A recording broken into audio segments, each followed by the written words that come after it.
গর্বেতা টাইমসকে অনেক ধন্যবাদ। জি কর হাসপাতালের যে মধ্যযুগীয় বর্বরতা, এই বিষয় নিয়ে আপনি কি বলবেন? জি কর হাসপাতালে যে মধ্যযুগীয় বর্বরতা, এই বর্বরতা ভারতবর্ষে বাংলার যে সম্মান, বাংলার যে ঐতিহ্য, এটাকে সম্পূর্ণভাবে নষ্ট করে দেওয়া হলো। একটা সময় মহামতি গোখলে বলতেন, what Bengal things today India things tomorrow. এবং আমরা বাঙালি হিসাবে সারা ভারতবর্ষে একটা সম্মান পেতাম যে বাঙালি সবথেকে বেশি যদি সম্মান করে থাকে, মা, বোন, এই সমস্ত নারী শক্তিকে সবথেকে বেশি সম্মান করে বাঙালি। আর তাই বাংলার বুকে মা দুর্গার পূজা, এই দুর্গার পূজা সারা পৃথিবীতে সবথেকে বেশি যদি কোথাও হয় সেটা বাংলায়। এবং মায়ের পূজা, মায়ের আরাধনা করে বাংলার বাঙালি মায়ের কাছে শক্তি প্রার্থনা করে, মায়ের কাছে সমৃদ্ধি প্রার্থনা করে। সেই বাংলার বুকে যে মধ্যযুগীয় বর্বরতা হলো আর জি কর হাসপাতালে, যেখানে মানুষের সেবা করা হচ্ছিল, যে ডাক্তার ভদ্রমহিলা 36 ঘন্টা ধরে মানুষের জীবন বাঁচাবার জন্য সংগ্রাম করছিল, সেই মেয়েটিকে বর্বরচিতভাবে হত্যা করে দেওয়া, এবং শুধু হত্যা নয়, গণধর্ষণ পর্যন্ত ওনাকে করা হয়েছে, সেটা সন্দেহ করা হচ্ছে। এটা বাংলার ক্ষেত্রে কখনোই মেনে নেওয়া যায় না। এটা বাংলার চরম অপমান। বাংলার শিক্ষা সংস্কৃতি এর প্রতি ভারতবর্ষের বুকে বাংলার সম্মানকে ব্যাপকভাবে হানি করা হলো। দেখলাম যিনি পুলিশ মন্ত্রী, স্বাস্থ্যমন্ত্রী তথা মুখ্যমন্ত্রী, তিনি আবার নামছেন প্রতিবাদে। এই বিষয়টাকে কেমনভাবে দেখছেন? এখানেই পশ্চিমবাংলার দুর্ভাগ্য যে যার বিচার দিবার কথা, যে বিচারক, যে বিচার দেবে, সেই বিচারকই বলছে যে শাস্তি চাই, শাস্তি চাই। শুধু তাই নয়, আপনারা হয়তো লক্ষ্য করেছেন, উনি স্লোগান দিচ্ছেন নির্যাতিতার ফাঁসি চাই। মানে যে ডাক্তার কন্যার হত্যা হলো, উনি তার ফাঁসি দাবি করছেন। পরবর্তী ক্ষেত্রে বলছেন যে মুখ ফসকে বেরিয়ে গেছে। আমরা বাংলার মুখ্যমন্ত্রীর কাছে প্রার্থনা করব যে আপনি বাংলার এই অরাজক অবস্থার থেকে বাংলাকে মুক্ত করুন। আপনি রাস্তায় মিছিল করে, রাস্তায় প্রতিবাদের নামে যে আন্দোলন করলেন, এতে যারা ধর্ষণকারী এবং যারা সমাজটাকে নষ্ট করে দিচ্ছে, তারা উৎসাহিত হচ্ছে যে বাংলার মুখ্যমন্ত্রী বিচার দেবার পরিবর্তে বিচার চাওয়ার নাটক করে ওই সমস্ত যারা হত্যাকারী তাদেরকে উৎসাহিত করছেন। আমরা এটা তীব্র প্রতিবাদ জানাচ্ছি এবং এটা বাংলা বলেই সম্ভব। আর এই বাংলার এই অরাজক মুখ্যমন্ত্রী, এই মুখ্যমন্ত্রী বলেই এটা সম্ভব। ভারতবর্ষের কোনো রাজ্যে এই ঘটনা ঘটে না যে রাজ্যের মুখ্যমন্ত্রী মিছিল করে, যিনি মুখ্যমন্ত্রী তিনি মুখ্যমন্ত্রীর পদত্যাগ দাবি করছেন। এটা বাংলা বলেই সম্ভব।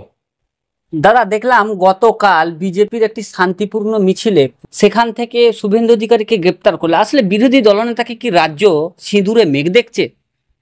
পশ্চিমবাংলায় আগামী দিনের ভবিষ্যৎ জননায়ক শুভেন্দু অধিকারী।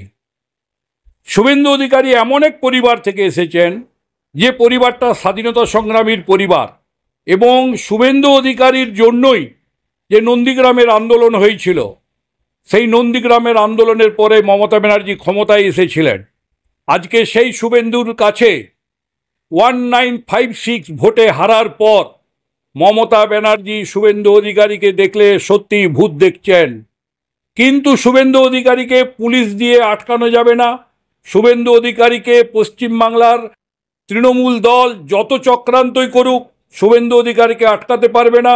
আগামী বাংলা শুভেন্দু অধিকারীর নেতৃত্বে মমতা ব্যানার্জির বিসর্জন হবে এবং মমতা ব্যানার্জি বাংলার রাজনীতির থেকে অপান্তেয় হয়ে যাবে। আর সামনের নির্বাচনে এটা দৃঢ় বিশ্বাস। তাই মমতা ব্যানার্জি এবং তার পুলিশ শুভেন্দু অধিকারীকে হেনস্থা করে ভাবছে যে শুভেন্দু অধিকারীর যে আন্দোলন সেটা স্তিমিত হয়ে যাবে, কিন্তু এটা হবে না। শুভেন্দু অধিকারীর সঙ্গে বাংলার সমস্ত স্তরের প্রতিবাদী মানুষ আজকে শুভেন্দু অধিকারীর সাথে আছে। অতএব শুভেন্দু অধিকারীর লড়াই আগামী দিনে আরও দৃঢ় হবে। আগামী 27 তারিখ ছাত্র সমাজের পক্ষ থেকে যে নবান্ন চলো অভিযান ডাক দেওয়া হচ্ছে, আসলে বর্তমান পরিস্থিতিতে কতটা যৌক্তিক বলে মনে হয়? যুব সমাজ, ছাত্র সমাজ এরাই আন্দোলনের মুখ।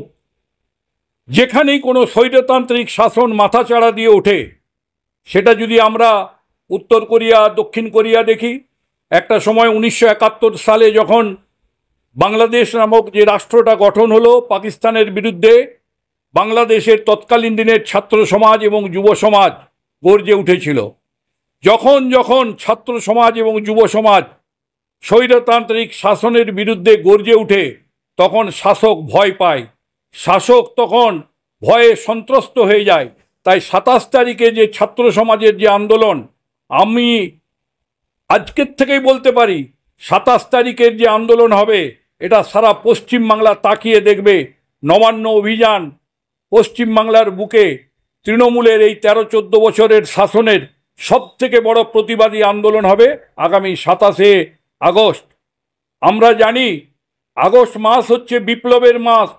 9ই আগস্ট ভারত ছাড়ো আন্দোলন হয়েছিল, 15ই আগস্ট ভারতের স্বাধীনতা দিবস, আর 27শে আগস্ট মাসের শেষ প্রান্তে পশ্চিমবাংলার বুকে এই স্বৈরতান্ত্রিক শাসনের অবাসনের জন্য, এই নির্বাসনে মমতা ব্যানার্জিকে পাঠাবার জন্য ছাত্র আন্দোলনের মাধ্যমে নবান্নের গদি সেদিন নড়ে যাবে, এটা আমরা দৃঢ় বিশ্বাস রাখি।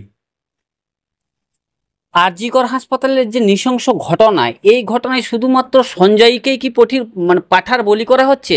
রাঘব বোয়ালরা কবে আমরা দেখতে পাবো ধরা পড়বে? আপনারা যারা বাংলার মানুষ লক্ষ্য করছেন, সুপ্রিম কোর্ট একটা সুমোটো কেস করেছে এই আরজিকরের ঘটনার পরিপ্রেক্ষিতে। লক্ষ্য করে দেখবেন রাজ্য সরকার কোটি কোটি টাকা খরচ করছে, 20 জন, 21 জন, 22 জন দামি নামি উকিল আজকে রাজ্য সরকারের পক্ষ নিয়ে লড়াই করছে। ঘটনাটার যদি মমতা ব্যানার্জি প্রকৃতভাবে সমাধান চাইতেন, তাহলে উনি বিরোধী লোকদেরকে উনি সুপ্রিম কোর্টে এইভাবে আইনের শাসন ভণ্ড করে দেওয়ার চক্রান্ত করতেন না। কারণ গোটা ভারতবর্ষ চাইছে যে দোষী সাজা পাক, কিন্তু মমতা ব্যানার্জি চাইছে না। তাই কপিল সিব্বলের মতো এত বড় মাপের লয়ারকে ওখানে সুপ্রিম কোর্টে লড়তে পাঠিয়ে দেওয়া হয়েছে। ওই টাকা কে দিচ্ছে? ওই টাকা জনগণের ট্যাক্সের টাকা, ওইটা রাজ্য সরকারের জনগণের ট্যাক্সের টাকা, ওইটা কোনো তৃণমূল দলের টাকা নয়। এতেই প্রমাণ হচ্ছে যে পশ্চিমবাংলার মুখ্যমন্ত্রী রাঘব বোয়ালদেরকে বাঁচাবার চেষ্টা করছে। আজ রাঘব বোয়ালরা না থাকলে আমরা যেটা পোস্টমর্টম রিপোর্টে জানতে পাচ্ছি যে ওনার শরীরের কোথায় কোথায় হাড় ভেঙে দেওয়া হয়েছে, ওনার গুপ্তাঙ্গে কত পরিমাণ সিমেন্স পাওয়া গেছে, যেটা কখনোই একজন ব্যক্তির সিমেন্স হতে পারে না। যেভাবে ডাক্তার কন্যাকে হত্যা করা হয়েছে, যে নৃশংসভাবে ডাক্তার কন্যাকে হত্যা করা হয়েছে, সেটা একা সঞ্জয়ের কাজ নয়। আমরা যেমন সিপিএমের আমলে দেখেছিলাম হেতাল পারেখ বলে একটি মেয়ে হত্যা হয়েছিল, তাতে ধনঞ্জয়, আমাদের পাশের বাঁকুড়া জেলার ধনঞ্জয়, তার ফাঁসি হয়েছিল, ওনাকেও বলির পাঠা করা হয়েছিল। একা ধনঞ্জয়ের পক্ষে সম্ভব ছিল না ওই হেতাল পারেখকে লিফটের মধ্যে ধর্ষণ করার। ঠিক যেভাবে ধনঞ্জয় পারেখকে সেই সময় বলির পাঠা করা হয়েছিল, এই মমতা ব্যানার্জি সিপিএমের ঘরের কন্যার মতো ঠিক অনুরূপভাবে আজকে সঞ্জয়কে বলির পাঠা করার চেষ্টা করা হচ্ছে। হয়তো সঞ্জয় জড়িত আছে, কিন্তু সঞ্জয় হচ্ছে চুনোপুটি। আসল রাঘব বোয়াল তারা হচ্ছে ওই আরজিকরের মাথা, যারা বিভিন্ন দুর্নীতির সাথে জড়িত আছে, যারা ড্রাগ কেলেঙ্কারিতে জড়িত আছে, যারা কিডনি পাচার চক্রে জড়িত আছে, যারা শিশু পাচার চক্রে জড়িত আছে। সেই সমস্ত ডাক্তারবাবু এবং সেই ডাক্তারবাবুদের মূল যে প্রিন্সিপাল, আমরা তাকে গ্রেপ্তার করে কঠোরভাবে তার তদন্ত করে এবং লাই ডিটেক্টর মেশিনে বসিয়ে পলিগ্রাফ টেস্ট করিয়ে ধরা উচিত যে ওই ডাক্তারের কি ভূমিকা ছিল। কেন ওই ডাক্তারবাবু পোস্টমর্টেম রিপোর্ট আসার আগে আত্মহত্যা বলে চালিয়ে দেবার চেষ্টা করেছিল? যেখানে হত্যা হয়েছিল সেখানে যে দেওয়াল, সেই দেওয়ালকে কেন ভেঙে দেওয়া হলো? আমরা সিবিআইয়ের কাছে আবেদন করব কঠোরতম ব্যবস্থা নেওয়ার জন্য এবং ন্যায্য বিচার করে, ন্যায্য তদন্ত করে দুষ্কৃতিকারীরা যাতে ধরা পড়ে এবং তাদের উপযুক্ত শাস্তি হয় তার ব্যবস্থা যেন এই সরকার করে। আর এই সরকার যদি এই কাজে বাধা দেয়, যেভাবে বাংলার মানুষ গর্জে উঠেছে, এই সরকারের পতন অবশ্যম্ভাবী।